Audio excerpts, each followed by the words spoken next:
6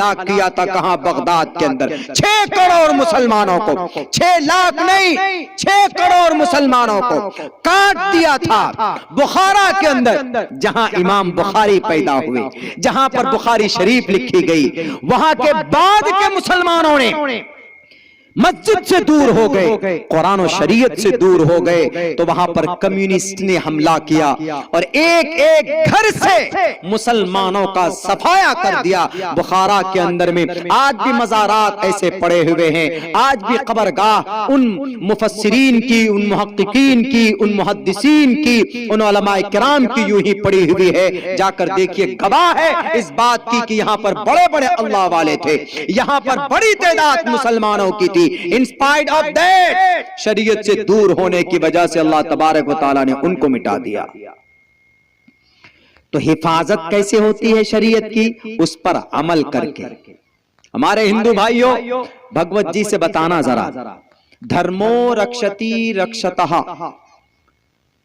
دھرم چھیترے کروچھیترے سمویتا یوتسوہ مامکا پانڈواشے کم کروت سنجیہ۔ آپ بولتے ہو کہ اسلام کٹرتا ہے، اسلام میں جہاد ہے، اسلام میں قتال ہے، کہاں ہے؟ دکھائیے قرآن میں۔ قرآن کی پہلی آیت کیا ہے؟ سورہ فاتحہ کے بعد میں جو سورہ بقرہ کی ہے، سورہ بقرہ پڑھتے ہیں، الف لام میم ذالک الکتاب لا ریب فیہ ھدی للمتقین الذین یؤمنون بالغیب ویقیمون الصلاۃ ومما رزقناہم ینفقون۔ کہیں پر جہاد ہے؟ نہیں ہے۔ کہیں پر قتال ہے؟ نہیں ہے۔ الف لام میم ذالک الکتاب، یہ بک لا ریب فیہ، کوئی شک نہیں ہے، لا ریب فیہ ھدی للمتقین، ڈرنے والوں کے لیے ہدایت ہے، الذین یؤمنون، اور متقی کون ہیں؟ الذین یؤمنون بالغیب، جو ایمان لاتے ہیں اللہ پر، جو ایمان لاتے ہیں بن دیکھے، کن پر؟ اللہ پر، اللہ کے رسولوں پر، فرشتوں پر، جنت پر، دوزخ پر، اور جناب کتابوں پر اور تقدیر پر۔ ہم نے جنت دیکھی؟ نہیں دیکھی۔ ہم نے وہ فرشتوں کو دیکھا؟ نہیں دیکھا۔ ہم نے موسیٰ کو دیکھا؟ نہیں دیکھا، تب بھی ہم بلیو کرتے ہیں۔ الذین یؤمنون بالغیب ویقیمون الصلاۃ، اور وہ نماز قائم کرتے ہیں، وَمِمَّا رَزَقْنَاهُمْ يُنْفِقُونَ، اور جو رزق ہم ان کو عطا کرتے ہیں ان میں سے کچھ پیسے نکال کر خرچ بھی کرتے ہیں۔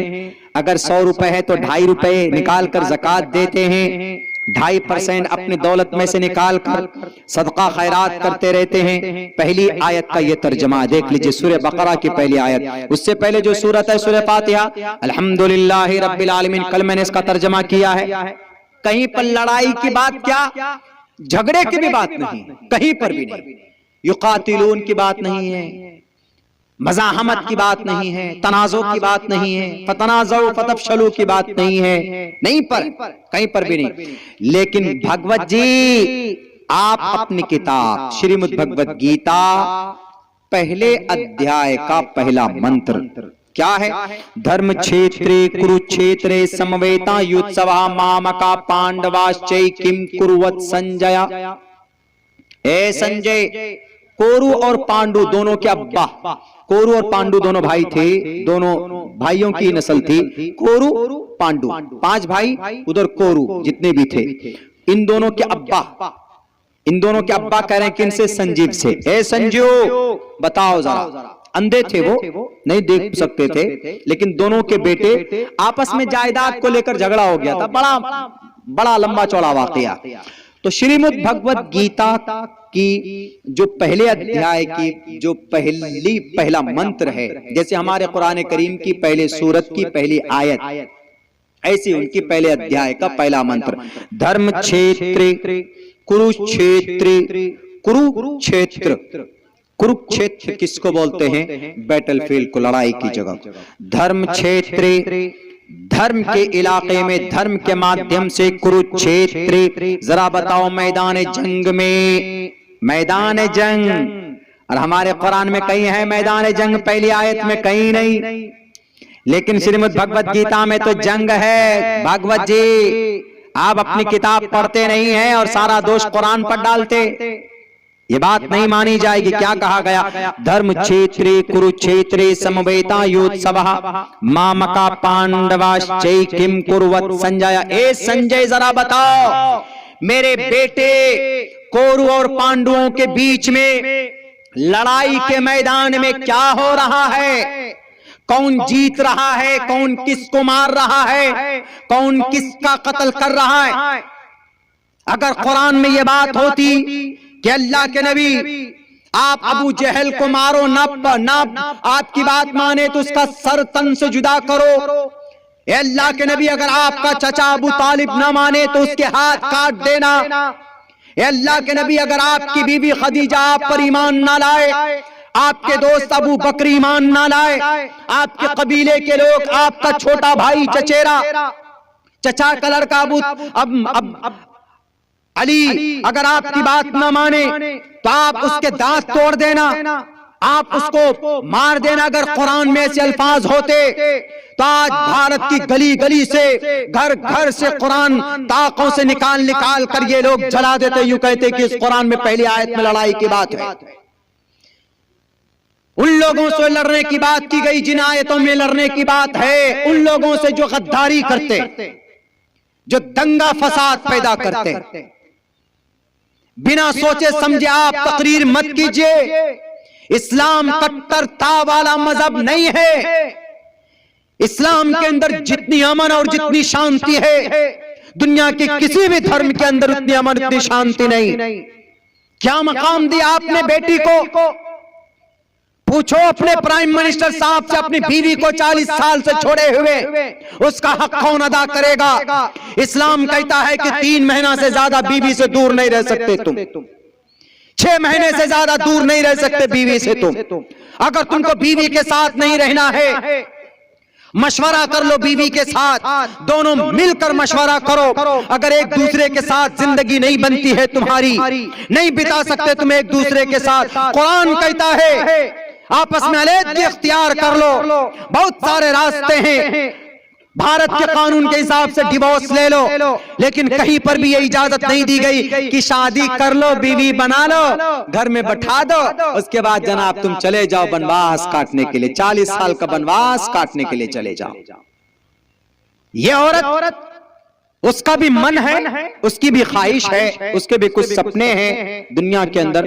اللہ کے نبی علیہ الصلوۃ والسلام نے آپ تو ایک کو نہیں سنبھال پائے، نبی پاک علیہ الصلوۃ والسلام نے 11 شادیاں کی، سب کو برابر کا حق دیا آپ علیہ الصلوۃ والسلام نے. کوئی ماء کلام نہیں کہہ سکتا ہے کہ محمد رسول اللہ نے کسی کا حق مارا ہے یا کسی عورت کے اوپر ظلم زیادتی کی. آپ نے اپنی بیوی کو کسی کو جھڑکا تک بھی نہیں، کسی کو تھپڑ تک نہیں مارا. بیوی کا آپ نے اپنے دشمن کو نہیں مارا، آپ نے اپنے دشمن